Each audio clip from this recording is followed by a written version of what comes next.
Febrero de 1943. Stalingrado. El amanecer, le gaz sin color. El Volga exhala una niebla espesa que se desliza entre esqueletos de fábrica, muros calcinados y calles sin nombre. El frío muere con una precisión mecánica. Cada sonido es breve. El crujido de la nieve bajo bota agotada, el golpe seco de una puerta arrancada por la artillería, el viento atravesando ventanas sin vidrio. En el sótano de un edificio administrativo reducido a ruina, un hombre permanece de pie, rígido, con el uniforme redo y el rostro sido más alado. Friedrich Paulus, comandante del sexto ejército alemán, sostiene un trozo de PAN oscuro entre los dedos. No es un gesto simbólico, es simple supervivencia. A su alrededor, la guerra ha terminado, pero no la historia. Afuera, bandera soviética ondeando dans su alzabón estandarte con águila imperial. Dentro, el silencio pesa más que los bombardeos de semana anterior. Paulus había sido ascendido a mariscal de campo solo diante, una distinción cargada de una expectativa no dicha. Ningún mariscal alemán se rendía con vida. Sin embargo, aquí está, vivo, capturado, y, sin saberlo todavía, en el umbral de una transformación que cambiaría su lugar en la memoria de la guerra. En los años anteriores a Stalingrado, Friedrich Paulus no era una figura destinada al mito. No poseía la obra teatral de un Rommel, ni la brutal notoriedad de un Guderian. Era, en todo, un producto del Estado Mayor alemán. Metódico, silencioso, formado a la tradición prusiana donde la obediencia era virtud y la duda, una debilidad privada. Nacido en 1890, hijo de un contable, Paulus había ascendido no por carisma, sino por precisión intelectual. Durante la Primera Guerra Mundial sirvió como oficial subalterno, observando más de él que mandaba. Aquella experiencia él lo marcó profundamente. Aprendió que la guerra moderna no se ganaba solo con valentía, sino con planificación, logística y disciplina absoluta. Durante el periodo de entreguerra, mientras Alemania lidiaba con la humillación del Tratado de Versalles, Paulus permaneció dentro de una Reichswehr reducida pero obsesivamente profesional.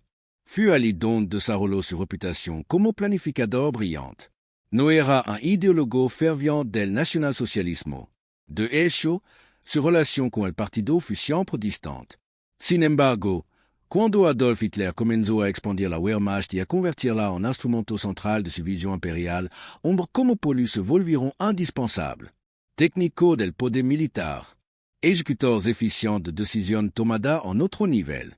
En 1940 y 1941, Paulus participó en la elaboración de planes que definieron el curso inicial de la guerra. Estuvo implicado en los preparativos de la Operación Barbarossa, la invasión de la Unión Soviética lanzada en junio de 1941. Aquella campaña, concebida como una guerra relámpago de aniquilación, descansaba en la creencia de que el Estado soviético colapsaría bajo el peso de golpe rápido y decisivo. Paulus conocía los riesgos. Los informes logísticos advertían sobre distancias imposibles, carreteras inexistentes, invierno devastador. Pero el sistema no recompensaba la objeción, recompensaba la ejecución. Cuando en enero de 1942 se le otorgó el mando del sexto ejército, Paulus heredó una fuerza ya profundamente comprometida en el frente oriental. El sexto ejército no era una unidad cualquiera.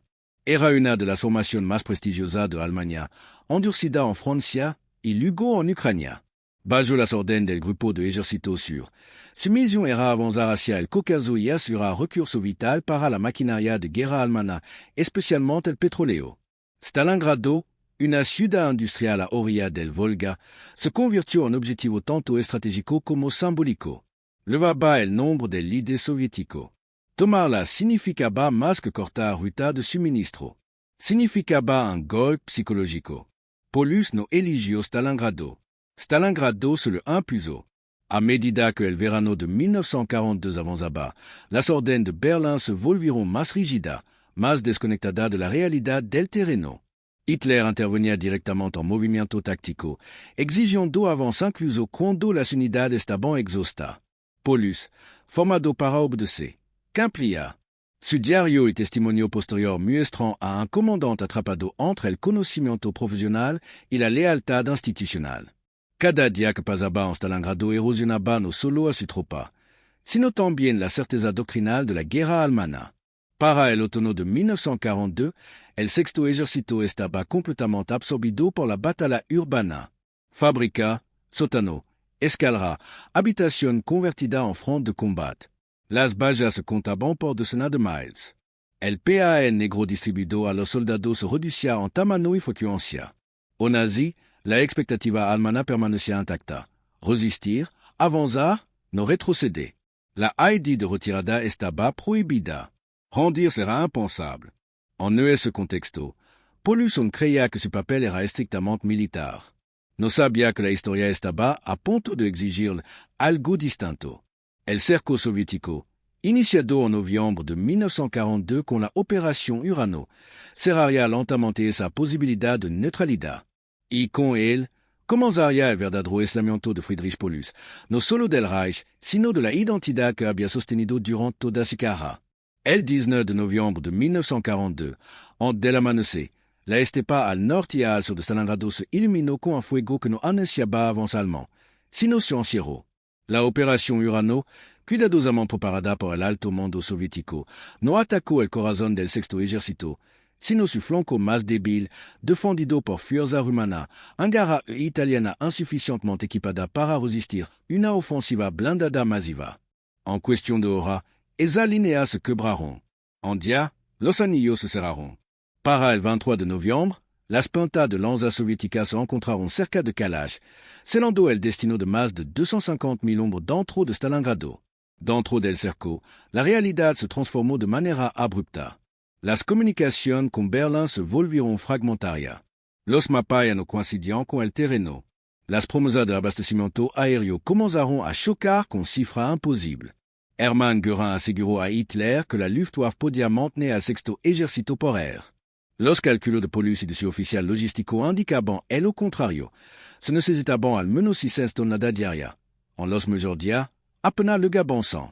El PAN, una vez racionado con precisión alemana, se convirtió en un objeto de cálculo desesperado. Cada rebanada representaba hora de vida. A pesar de ello, las órdenes de Berlín fueron inequívocas. No retirada, no ruptura. Stalingrado debía mantenerse como fortaleza. Paulus solicitó permiso para intentar una salida, mientras aún quedaban fuerzas móviles. La respuesta fue negativa. En su lugar, legó una promoción. El 30 de enero de 1943, en el 10º aniversario de la llegada de Hitler al poder, Friedrich Paulus fue ascendido a mariscal de campo. El mensaje implícito era claro para todos los oficiales alemanes. Ningún mariscal de campo había sido capturado jamás. La expectativa no era estratégica, era simbólica. Morir en el puesto era preferible a rendirse. Pero el front ya no respondía a símbolo. Respondía al hambre, al frío y a la aritmética de la destrucción. En enero de 1943, el sexto ejército estaba dividido en bolsa aislada. Las temperaturas descendían por debajo de los 30 grados, bajo cero. Los heridos se amontonaban sin anestesia ni medicamento. El PAN negro se mezclaba con acerrín. Caballo muerto se convertía en alimento. Aux nazis, Paulus no emitió una orden de suicidio colectivo ni de resistencia hasta el último hombre. Permaneció inmóvil, atrapado entre la obediencia y una responsabilidad que nunca había sido parte de su formación. El 31 de enero, tropas soviéticas alcanzaron el centro de Stalingrado. Paulus fut localizado en el sótano de la antigua tienda Univermag, convertida en cuartel general improvisado. Ali, rodeado de oficiales exhaustos, aceptó la realidad. No firmó una rendición formal en nombre de todo el ejército, pero permitió el cese de la resistencia en el sector sur. 2 días después, el sector norte también colapsó. La batalla más sangrienta de la historia hasta ese momento había terminado.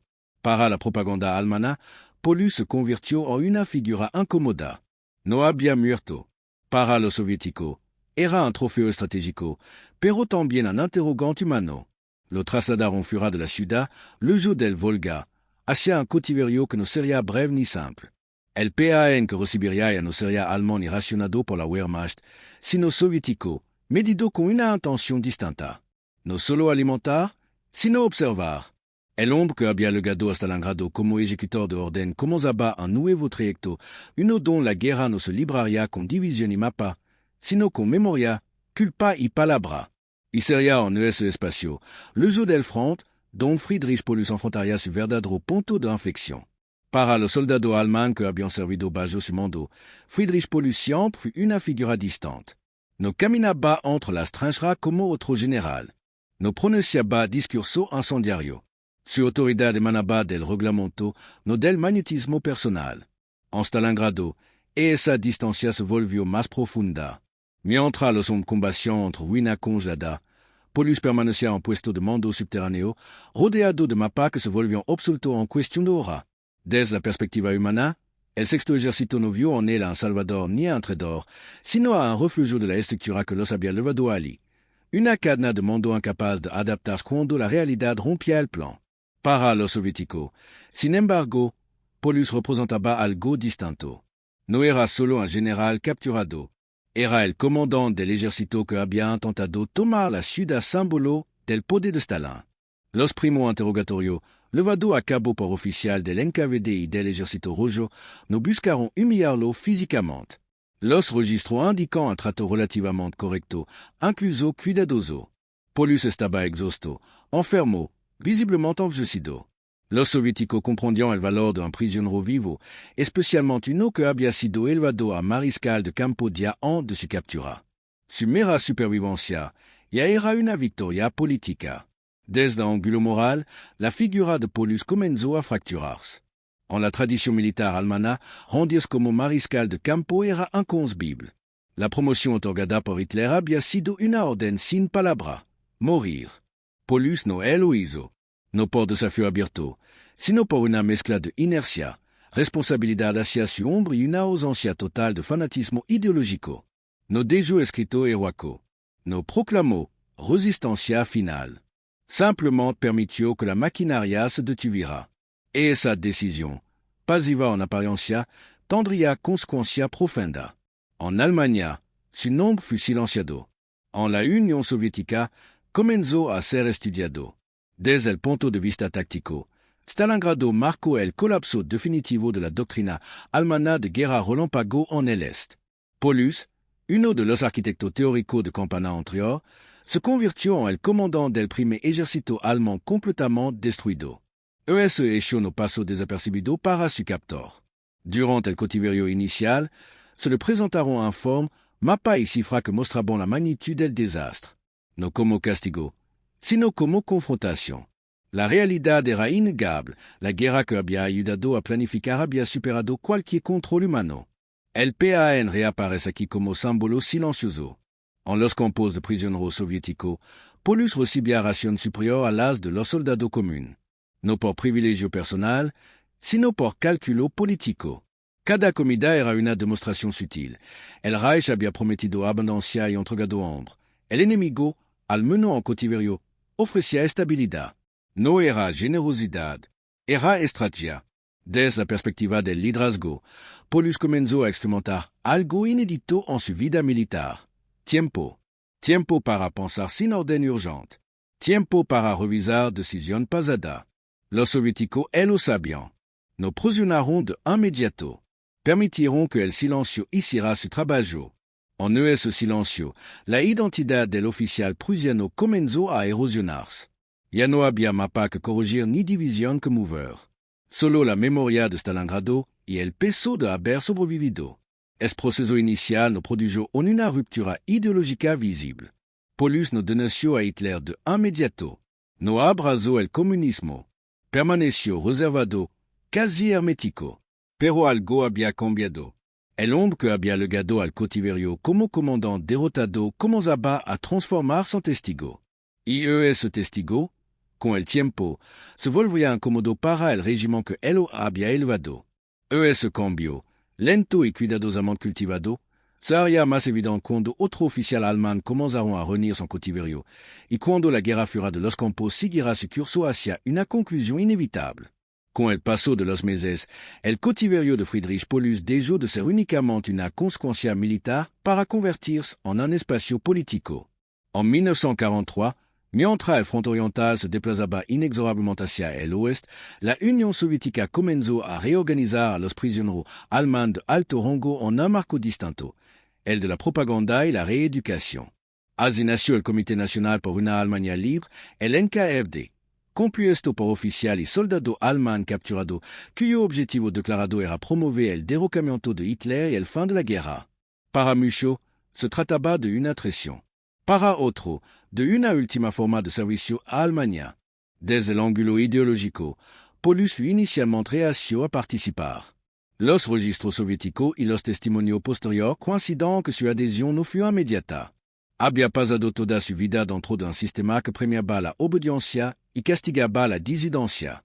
Romper con Hitler no significaba solo rechazar a un líder, sino desmantelar una estructura mental forjada durante décadas. Sin embargo, a medida que le Gabon noticia del Reich, el bombardeo de Ciudad Alemana, el fracaso en Kursk, la creciente evidencia de crimen masivo, la neutralidad se volvió insostenible. El silencio empezó a parecer complicidad. Desde la perspectiva propagandística soviética, Paulus era una figura ideal. No era un fanático nazi. No había sido miembro destacado del partido. Su imagen era la de un profesional, un técnico de la guerra. Si incluso él podía romper con Hitler, el mensaje era poderoso. Por eso, cuando finalmente aceptó colaborar, su aparición pública fue cuidadosamente preparada. No con discurso inflamado, sino con declaración sobria, casi administrativa, denunciando la conducción criminal de la guerra por parte del régimen nazi. El impacto en Alemania fue inmediato. Aunque la censura intentó bloquear esa transmisión, fragmentos circularon. El nombre de Paulus regresó, pero transformado. Desde el ángulo moral, esta decisión marcó un punto de no retorno. Para muchos oficiales alemanes combatiendo, Paulus se convirtió en símbolo de traición. Para otros, especialmente prisioneros de guerra, representaba una posibilidad de redención. El PAN vuelve a aparecer, ahora en un contexto distinto. En reunión del NKFD, Paulus compartía mesa donde el PAN blanco soviético, más abundante que el racionamiento alemán de los últimos años, simbolizaba una paradoja cruel. La abundancia material ofrecida por el enemigo frente a la escasez moral del régimen que había llevado a Alemania al abismo. Desde el ángulo del enemigo, la reacción fue calculada. Hitler, al conocer las actividades de Paulus, él lo declaró traidor. Su familia en Alemania fue sometida a vigilancia y represalia indirecta. La ruptura era total. El mariscal de campo que había sido elevado como símbolo de sacrificio ahora era borrado de la narrativa oficial. La Wehrmacht continuó luchando, pero Stalingrado ya había sembrado la duda. Y la figura de Paulus, hablando desde el cautiverio, amplificaba esa grieta. Desde una perspectiva histórica más amplia, la participación de Paulus en el NKFD no cambió el curso inmediato de la guerra, pero sí alteró el pesaje moral del conflicto. Demostró que incluso dentro de la élite militar alemana existía la capacidad, aunque tardía, de reconocer el error.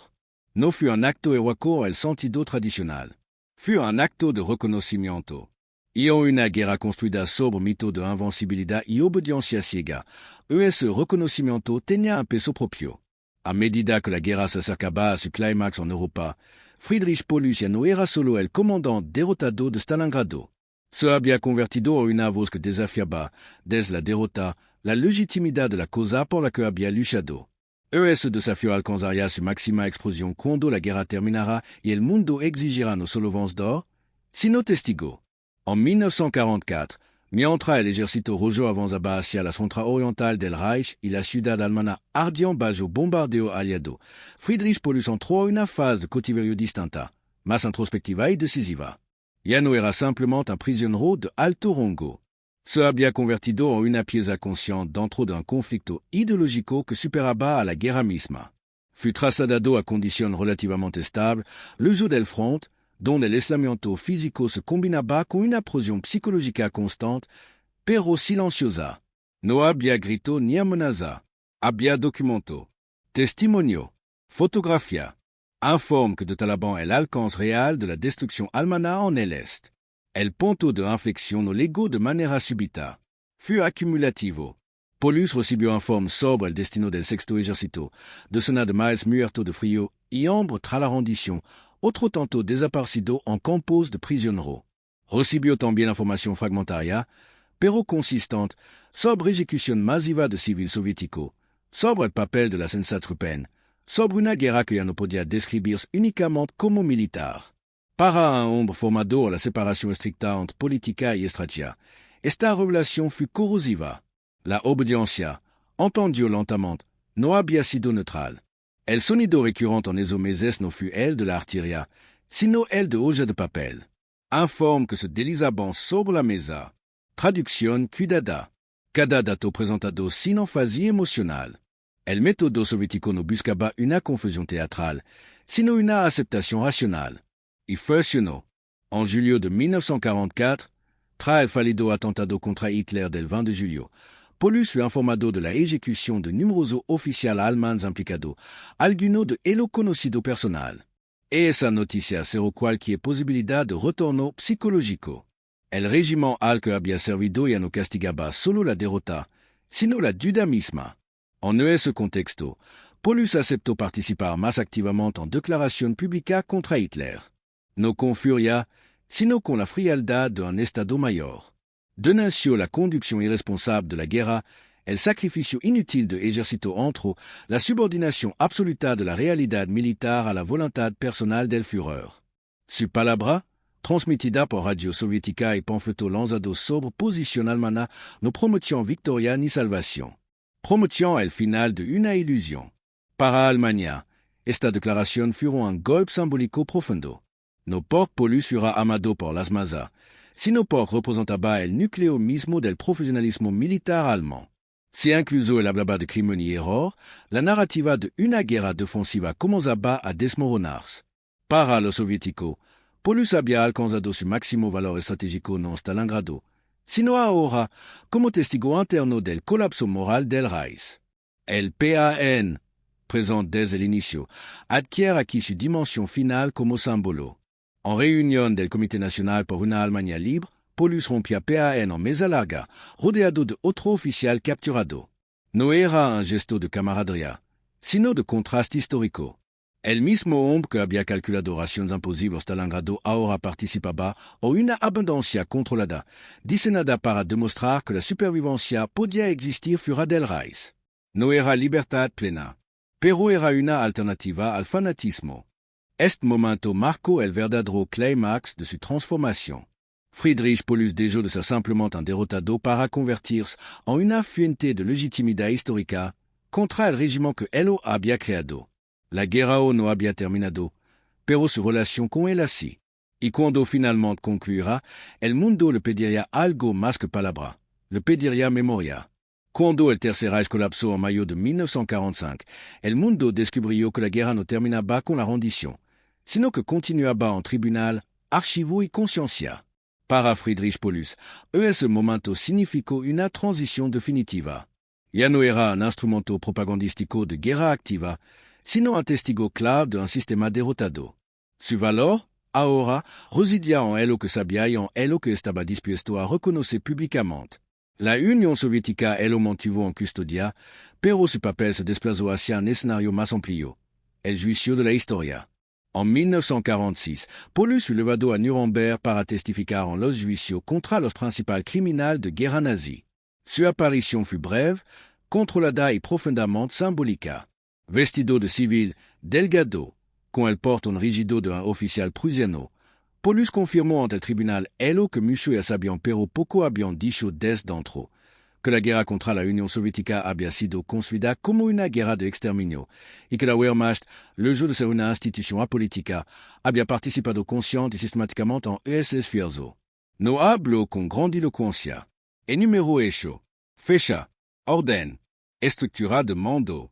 Para muchos alemanes, este testimonio fue más perturbador que cualquier acusación aliada. No provenía de un enemigo, sino de uno de los suyos. Un mariscal de campo que no había muerto en Stalingrado y que ahora confirmaba la naturaleza criminal del conflicto. El impacto fue inmediato, aunque silencioso. En una Alemania derrotada y ocupada, la figura de Paulus se convirtió en un espejo incómodo. No era fácil descartarlo como propaganda enemiga. Su trayectoria lo hacía creíble, precisamente porque nunca había sido un opositor temprano. Tras Nuremberg, Paulus regresó al cautiverio soviético.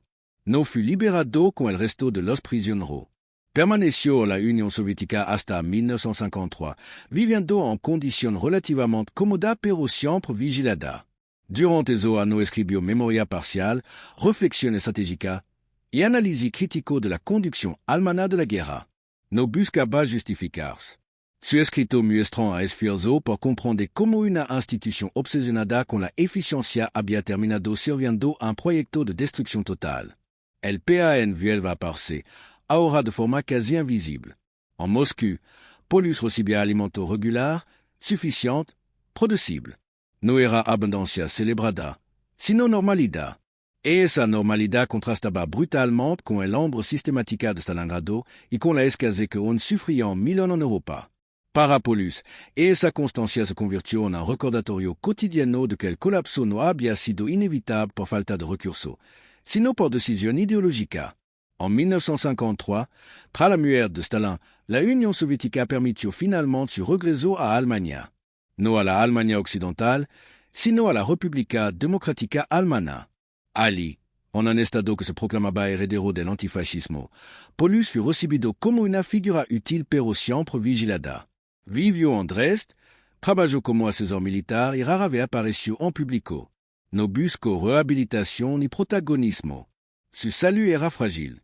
Su papel histórico, ambiguo. La parte 2 del clímax no se cerró con una absolución ni con una condena definitiva. Se cerró con una aceptación silenciosa.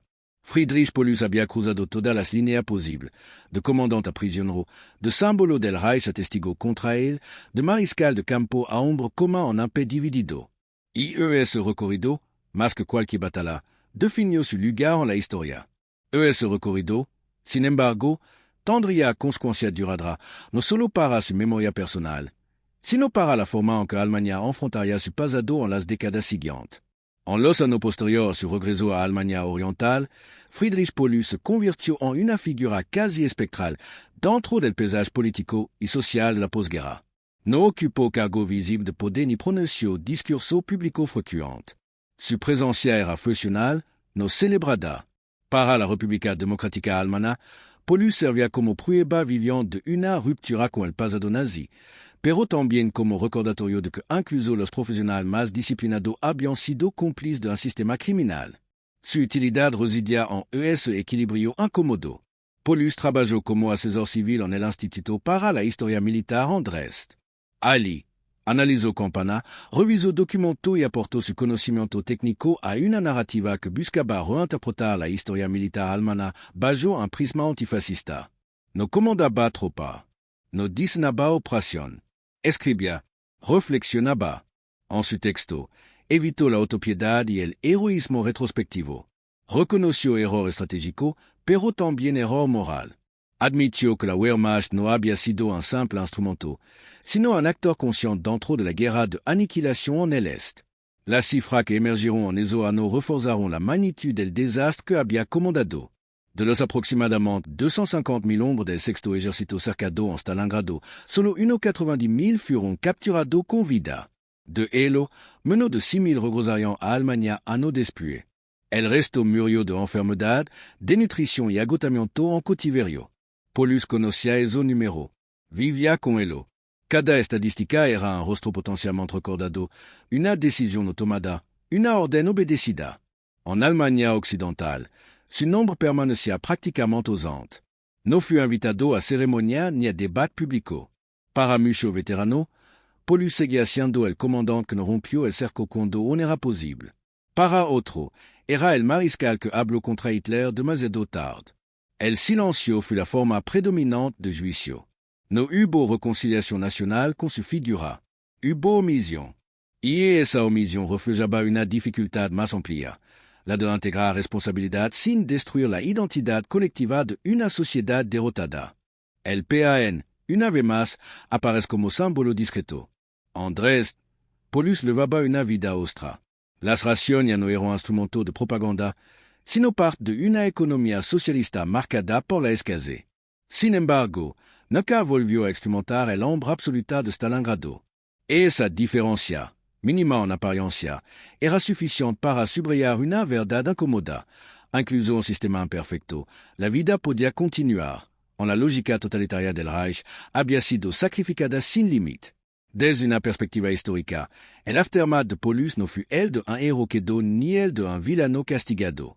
fut elle d'un professionnal que sobrevivio à la destruction de la estructura que le Dio sentido. Su existencia posterior fut una nota al pi vivant de Stalingrado, una prolongation silenciosa de una batalla que Allemagne perdió no solo en el Volga, sino en su compréhension de la guerra misma. Es silencio. Sin embargo, no cerró la historia. La figura de Paulus seguiría siendo reexaminada por historiador, utilizada en débat sobre obediencia, culpa y responsabilidad individual.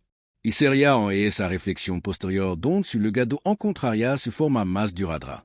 En la última década de su vida, Friedrich Paulus se retiró casi por completo del espacio público. Vivía en Dresde, en un apartamento modesto, acompañado por libro, documento y una salud cada vez más frágil. La guerra había terminado hacía años, pero Stalingrado nunca lo abandonó. No concedía entrevista con frecuencia. Cuando lo hacía, su palabra era medida, casi clínica. No buscaba justificar su decisión ni dramatizar su queda. Hablaba como alguien que había aceptado que el juicio final no sería pronunciado por un tribunal, sino por el tiempo. La Alemania oriental utilizó su figura con Kotla. No él lo exaltó como héroe antifascista, pero tampoco él lo ocultó por completo. Paulus encarnaba una contradicción útil, un alto oficial del Reich que había roto públicamente con Hitler. Su testimonio en Nuremberg y su participación en el Comité Nacional por una Alemania libre seguían siendo citado como ejemplo de conversión, tardía pero significativa. Au nazi, el Estado mantenía una distancia prudente. Sabía que su pasado no podía ser borrado, solo contextualizado. En el ámbito historiográfico, Paulus comenzó a adquirir un lugar más complejo. Los estudios sobre Stalingrado ya no se centraban únicamente en táctica y cifra, sino en decisión humana bajo presión extrema. Su negativa a ordenar una ruptura del cerco, su obediencia prolongada a orden imposible y su posterior ruptura ideológica se analizaron como parte de un mismo proceso. No fue un fanático, tampoco un rebelde temprano. Fue, para muchos historiadores, el ejemplo paradigmático del profesional atrapado en una estructura criminal. Paulus murió el 1 de febrero de 1957, exactamente 14 años después de la rendición del sexto ejército en Stalingrado. La coincidencia temporal no pasó desapercibida. Su muerte fue discutada. No hubo funeral de Estado ni homenaje militar. Solo un pequeño círculo de familiar y colga. El mariscal de campo que había comandado uno de los ejércitos más poderosos de Europa fue enterrado sin insignia, sin uniforme, sin discurso. El PAN, símbolo recurrente de su historia, adquiere aquí su última forma, no como ración de supervivencia ni como instrumento de propaganda, sino como acto cotidiano, come para vivir, no para resistir ni para demostrar. En esa simplicidad se cerraba un ciclo que había comenzado con cálculo logístico y había terminado en reflexión personal. El PAN ya no representaba al Reich ni a la Unión Soviética. Representaba la continuidad básica de la vida más allá de la ideología. El aftermath de Friedrich Paulus no resolvió las preguntas morales de la guerra. No ofreció redención plena ni condena absoluta.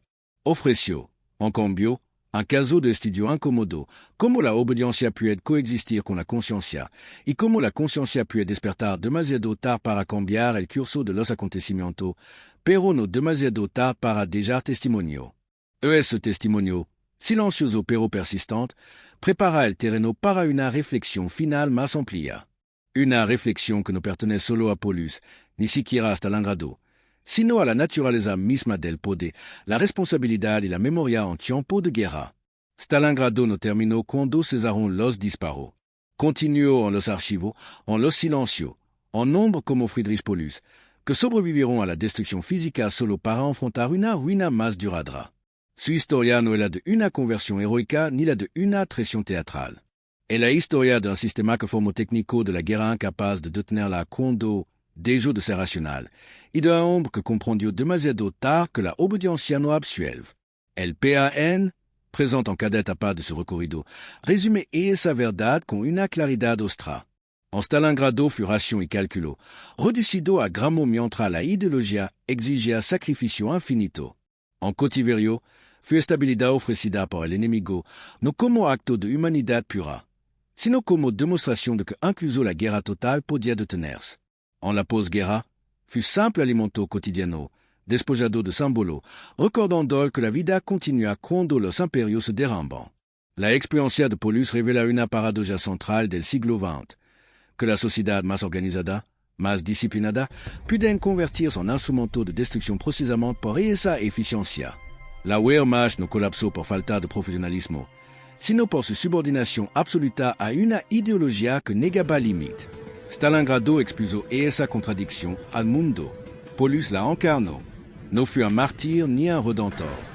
Fue un testigo.